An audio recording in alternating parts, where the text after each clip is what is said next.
오늘 우리는 열왕기상 8장 41절부터 51절까지 말씀을 통해서 이방인을 위한 기도 제목으로 하나님 말씀을 함께 나누겠습니다. 예수님께서 그 제자에게 가르쳐 주신 기도를 우리는 주기도문이라고 부릅니다. 이것은 기도의 기본이 되는 형식이며 기본이 되는 내용이죠.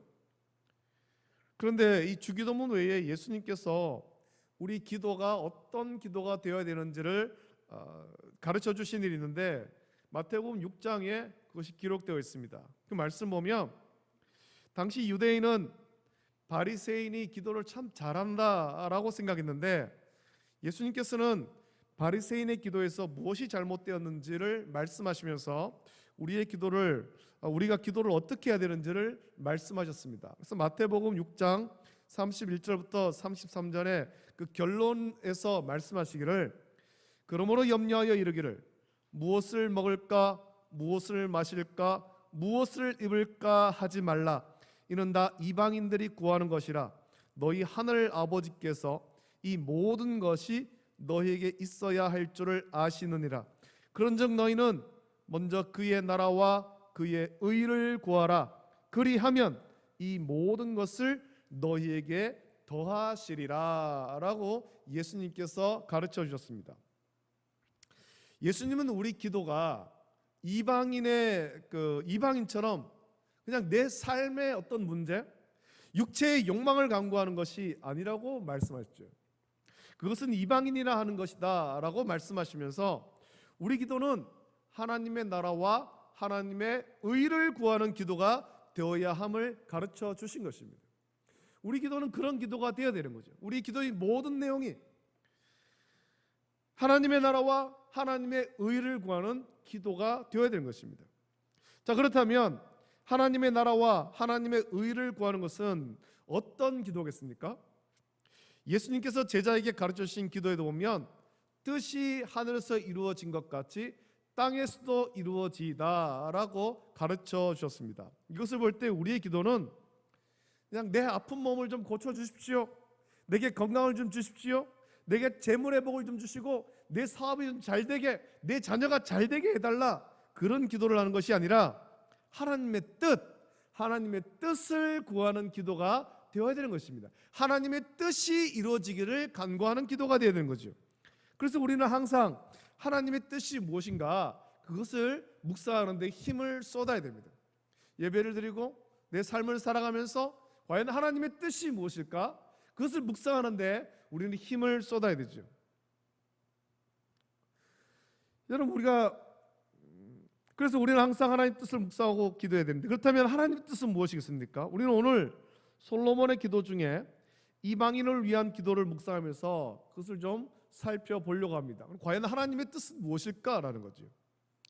솔로몬은 성전에서 기도하는 7가지 상황 가운데 나머지 3가지의 상황을 오늘 본문에서 말씀하고 있습니다. 그것은 이스라엘에 속하지 않은 이방인이라도 주의 크신 이름과 주의 능한 손과 주의 펴신 팔의 소문을 듣고 와서 이 성전에서 기도하거든 응답해 달라라는 것과 주의 백성이 적국과 더불어 싸우러 나가기 전에 주의 이름을 위하여 건축한 성전이 있는 쪽을 향하여서 여호와께 기도하거든 응답해 달라라는 것, 그리고 주께 범죄함으로 주께서 진노하사 적국에 사로잡혀갔지만 그곳에서라도 온 마음과 온 뜻으로 주께 돌아와서 회개하고 주의 이름을 위하여 건축한 성전 있는 쪽을 향하여 주께 기도하면 그들의 간구를 들으시고 돌아보시며 용서하시고 불쌍히 여겨달라라는 기도입니다. 이것을 한마디로 표현하자면 이스라엘 백성이든 이스라엘 백성이 아니든 모든 사람이 하나님을 찾고 하나님의 이름을 부르며 구원해달라라고 간구하면 구원해 주시기를 간구하고 있는 것입니다. 하나님께서 유대인만, 이스라엘 백성만 구원해달라, 우리를 대적의 손에서 건져달라, 대적과의 싸움에서 승리하게 해달라, 그것이 아니라 유대인이든 이방인이든 누구든 주의 이름을 부르는 자는 구원해 달라라는 것입니다. 이방인의 구원을 간구하는 솔로몬의 기도는 유대인이 가진 이 보편적인 생각으로 볼 때 참 받아들이기 어려운 그런 기도일 것입니다. 유대인은 생각하기를 구원은 오직 유대인만 받는다, 그렇게 생각했습니다. 하나님의 택함 받은 아브라함의 자손, 할례를 받고 율법을 받은 유대인만 구원받는다, 하나님의 구원을 받는다라고 생각했습니다. 이것이 선민 사상이고, 이런 생각 속에는 이방인을 멸시하는 것이 포함되어 있죠. 이방인이 아무리 강하고 또 사사시대 이방에 의해서 이스라엘이 오랫동안 고통당하고 지배받기도 했지만, 그런 중에도 유대인은 구원은 오직 유대인만 받는다라고 생각한 거예요. 이방인이 강하고, 그래서 지금 이스라엘 백성들이 이방인의 압제에 그렇게 놓여 있지만, 그러나 구원은 유대인만 받는다는 거죠. 구원은 이스라엘 백성만 받는다. 이방인은 유대인이 천국에서 행복한 삶을 살 때 지옥의 땔감에 불과하다. 너희들이 아무리 강하고 너희들이 지금 우리를 압제하지만 너희들은 결국 지옥의 땔감에 불과하다, 지옥불에 던져질 존재들이다, 그렇게 생각한 것입니다. 그러나 여러분, 이것은 유대인의 참 편협한 생각 아닙니까? 구원은 이스라엘 백성만 받는 것 아닙니다. 구원은 유대인만 받는 것이 아닙니다. 누구든지 주의 이름을 부르는 자는 구원을 받는다라고 성경은 분명하게 말씀하고 있는 것입니다. 그 말씀을 따라서 오늘 저와 여러분들도 주의 이름을 부름으로, 우리 주 예수 그리스도를 나의 구주로 영접함으로 말미암아 구원받은 하나님의 백성이 된 것입니다. 할렐루야, 할렐루야. 우리는 구원받은 거죠. 누구든지 주의 이름 부르는 자는 구원을 받는다. 그 의미는 이스라엘 자손이든지 아니든지 상관없이 태어날 때부터 유대인으로 태어나 하나님 말씀을 들으며 자랐든지, 혹은 그렇지 못하고 이방인으로 태어나서 우상을 섬기며 살던 사람이라 하더라도, 그 누구라도 전능하신 창조주 하나님이 계심을 깨닫고 하나님께 나와 전심으로 기도하면 하나님께서는 그들을 불쌍히 여기시고 긍휼히 여기셔서 구원하기를 기뻐하시는 것입니다. 이것이 우리 하나님의 뜻인 것이죠. 모든 사람, 온 세상, 모든 백성, 모든 족속이 예수 그리스도를 구주로 믿고 구원받기를 원하는 것이 우리 하나님의 뜻인 것입니다. 사도행전 10장을 보면 이방인 고넬료가 이 베드로를 영접하고 복음을 듣고 온 가족이 예수님을 구주로 믿으며 거기에 모인 모든 사람들이 성령을 받는 말씀이 기록되어 있습니다. 그 말씀 중에 하나님께서는 욥바에 있는 베드로에게 먼저 환상을 보여주시죠.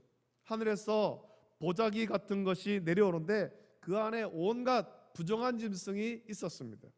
하나님은 그것을 잡아 먹으라고 베드로에게 말씀하셨습니다. 그래서 베드로는 대답하기를, 주여 그럴 수 없나이다. 속되고 깨끗하지 아니한 것을 내가 결코 먹지 아니하였나이다 라고 대답합니다. 그래서 또 두 번째 소리가 있는데, 하나님께서 깨끗하게 하신 것을 내가 속되다 하지 말라라는 말씀하시고 그릇이 하늘로 올라가지요. 사도행전 10장을 보면 베드로에게 이런 일이 그날 3번이나 있었다라고 말씀하고, 환상을 본 직후에, 그리고 환상에서 깨어난 직후에 고넬료가 보낸 사람이 베드로를 찾아왔습니다. 베드로는 환상과, 하나님께서 보이신 이 환상과 이방인 고넬료가 보낸 사람을 보면서 하나님의 뜻을 깨닫고 이방인 고넬료에게 갑니다. 그리고 고넬료의 모든 가족이 모인 그곳에서 복음을 전할 때 성령이 고넬료와 그 집에 있는 모든 사람에게 임하는 것을 베드로가 목격한 것입니다. 오순절 그들이 그 다락방에 모여서 기도할 때 입었던 그 성령의 임하심과 같은 것을 그 고넬료의 집에서 목격한 거예요. 그래서 사도행전 10장 47절부터 48절 말씀 보면 이것을 목격한 베드로가 하나님의 뜻을 깨닫고 이렇게 대답하죠. 이에 베드로가 이르되, 이 사람들이 우리와 같이 성령을 받았으니 누가 능히 물로 세례 베품을 금하리요 하고 명하여 예수 그리스도의 이름으로 세례를 베풀라 하니라. 그들이 베드로에게 며칠 더 머물기를 청하니라 말씀하고 있습니다. 우리 하나님은 유대인만의 하나님이 아닙니다. 하나님의 뜻은 온 세상 모든 사람이 예수님을 구주로 믿고 죄에서 구원받기를 원하십니다. 일반 계시를 통해서 또는 하나님의 자녀가 복받는 것을 보고 스스로 깨닫고 하나님께 나오든지, 혹은 누군가의 전도를 받든지, 누구든지 주의 이름을 부르면 구원하기를 기뻐하시는 거예요. 이게 하나님의 뜻이죠. 솔로몬이 구하는 기도가 지금 그것입니다. 그래서 주의 백성 이스라엘에 속하지 아니한 자, 곧 주의 이름을 위하여 먼 지방에서 온 이방인, 하나님이 계심을 발견하고 하나님께 경배하고자 하는 자는 누구든지 이 성전을 향해 기도하면, 곧 하나님께 온전한 기도를 한다면 주께서는 그 부르짖는 대로 이루사 땅의 만민이 주의 이름을 알고 주의 백성 이스라엘처럼 경외하게 해달라, 하나님을 경외하게 해달라, 그렇게 간구하고 있는 거예요. 유대인도 하나님을 경외해야 되지만 이방인들도 하나님을 경외하게 해달라, 이 기도를 지금 하고 있습니다. 이것이 성전의 존재 목적 아닙니까? 교회의 존재 목적은 하나님의 거룩하고 순결한 백성들이 함께 모여서 하나님께 온전한 예배를 드림으로 경배하고 하나님께 기도하며 하나님을 만나고 응답을 받기 위함입니다만, 또 중요한 목적이 있지 않습니까? 그것은 많은 사람을 생명의 길로 인도하는 것이 교회의 존재 목적인 것입니다. 교회 밖에 예수님을 믿지 않는 저 많은 불신자들을 초청해서 인도해서 하나님 말씀을 듣게 하는 것, 그래서 예수님을 믿도록 인도하는 것, 그것이 교회의 존재 목적인 것입니다. 교회는 누구든지 들어와서 기도하고 하나님을 만나는 곳이 되어야 되죠. 그래서 교회의 문은 항상 활짝 열려 있어야 되는 것입니다. 누구든지 와서 하나님께 기도하는 곳이 되어야 되죠. 그런 의미에서 솔로몬은 이방인들도 주의 크신 이름과 주의 능한 손과 주의 펴신 팔의 소문을 듣고 와서 이 성전을 향하여 기도하거든 주는 계신 곳 하늘에서 들으시고 이방인이 주께 부르짖는 대로 이루사 땅의 만민이 주의 이름을 알고 주의 백성 이스라엘처럼 경외하게 해달라라고 기도하는 것입니다. 또 오늘 두 번째 기도는 적국과의 싸움을 앞두고 중요한 일을 앞두고 주의 인도하심을 구하는 기도를 성전에서 할 때 응답해 달라라는 기도죠. 중요한 일을 할 때 이 기도를 내 생각과 내 계획대로 하는 것이 아니라 하나님께 기도하고 하나님의 뜻을 구하고 하나님의 인도하심을 받기를 원하는 것입니다. 내가 지금 어떤 일을 시작하려고 하니까, 새로운 사업을 시작하려고 하니까 하나님 이 사업 성공하게 해주세요, 이게 아니라는 거죠. 무작정 내 자녀가 좋은 학교 가고 좋은 직장 얻고 사회에서 성공하게 해주세요, 이게 아니라는 것입니다. 그 중요한 일이 있으면 하나님 앞에 나아가 기도하면서, 하나님, 내가 사업을 시작하는데 하나님 인도함 받기를 원합니다. 내 자녀가 하나님의 인도함 받으며 학교를 지나가길 원합니다. 취직하길 원합니다. 배우자를 만나길 원합니다. 그런 기도를 하는 거예요. 중요한 일을 앞두고 하나님의 인도하심 받는 것입니다. 여러분, 우리 하나님 이런 기도를 할 때 우리는 하나님의 공의가 실현되고 모든 일에 주의 인도하심을 구하는 거죠. 이런 기도를 할 때 우리는 우리의 인간적인 어떤 소원을 바라는 것이 아니라 하나님의 나라와 그 의가 이루어지기를 간구하며 기도하고 주의 공의로우심을 나타낼 수 있도록 우리는 기도해야 할 것입니다. 하나님의 공의는 그냥 우리가 대적과 싸워 이기는 것이 아닙니다. 하나님의 공의는 우리가 죄를 회개하고 거룩함을 회복하며 하나님 말씀에 순종해서 나갈 때 대적을 이기는 것이죠. 그것이 하나님을 나타내는 것입니다. 하나님을 드러내는 것이죠. 하나님께 영광 돌리는 건 아닙니까? 이스라엘 백성들이 가나안을 정복할 때 여리고는 크게 이겼지만 아이성에서 크게 실패했죠. 아이성 전투가 하나님의 공의를 명확하게 보여주죠. 그때 이스라엘 백성은 여리고성 전투에서 이기고 난 이후에, 아이성은 작은 성이기 때문에 백성 중에 한 200~300명만 올라가도 충분히 이길 것으로 생각했습니다. 그러나 크게 실패하고 백성의 마음이 물같이 녹아버리는 그런 지경에 이르게 됩니다. 아이성 전투에서 실패의 원인이 무엇입니까? 아간이 죄를 지었기 때문이죠. 아간의 죄가 이스라엘 전체를 오염시켰기 때문입니다. 하나님의 공의는 작은 아이성이라 하더라도 죄를 가지고는 이길 수 없게 하는 것이 하나님의 공의인 것입니다. 그냥 내 육체의 소원, 내가 이것을 하니, 내가 어떤 새로운 사업을 하니까 하나님 반드시 성공하게 해주세요. 그것은 육체의 욕망 아닙니까? 그렇게 해서는 성공할 수가 없는 거예요. 내가 이 사업을 시작하든, 아무리 작은 사업을 하든, 아무리 큰 사업을 시작하든, 어떤 일을 하든 하나님 이것을 통해서 하나님께 영광 돌리기를 원합니다. 내 자녀가 공부를 하고 취업을 하고 직장을 나가고 결혼을 하고 우리의 삶의 모든 순간을 통해서 하나님께 영광 돌리기를 원합니다. 그렇게 나가야 되는 것입니다. 그럴 때 공의로우신 하나님은 우리 가운데 은혜를 베풀어 주시고 승리케 하시고 성공하게 하는 것입니다. 하나님의 공의는 우리가 하나님 말씀 앞에 온전히 서고 죄를 회개하고 하나님의 뜻을 구하며 겸손히 순종할 때 대적을 이기는 거죠. 솔로몬은 이런 하나님의 공의를 구합니다. 또 하나님께 범죄함으로 하나님의 진노를 받아 적국의 포로로 잡혀갔을지라도 성전에 있는 곳을 향해 기도하거든 불쌍히 여기시고 긍휼을 베푸실 것을 솔로몬은 간구합니다. 이 모습을 누가 보여줍니까? 다니엘이 보여주고 있지 않습니까? 다니엘이 포로로 잡혀간 많은 유대인들이 보여주고 있지 않습니까? 솔로몬이 오늘 간구하고 있는 모든 기도의 중심 내용이 무엇입니까? 그것은 하나님을 경외하는 기도지요. 이방인들도 하나님을 경외함으로 기도하고 하나님의 긍휼과 응답을 받고 이스라엘 자손들도 하나님을 온전히 경외하고 하나님의 긍휼을 구하는 기도입니다. 마태복음 21장에서 예수님께서는 성전에 들어가셨는데 성전 안에서 매매하는 모든 사람을 내쫓으시면서 돈 바꾸는 사람들의 상과 비둘기 파는 사람들의 의자를 둘러 엎으시면서 이렇게 말씀하십니다. 마태복음 21장 13절 말씀에 그들에게 이르시되 기록된 바 내 집은 기도하는 집이라 일컬음을 받으리라 하였거늘 너희는 강도의 소굴을 만드는도다 하시니라 라고 말씀합니다.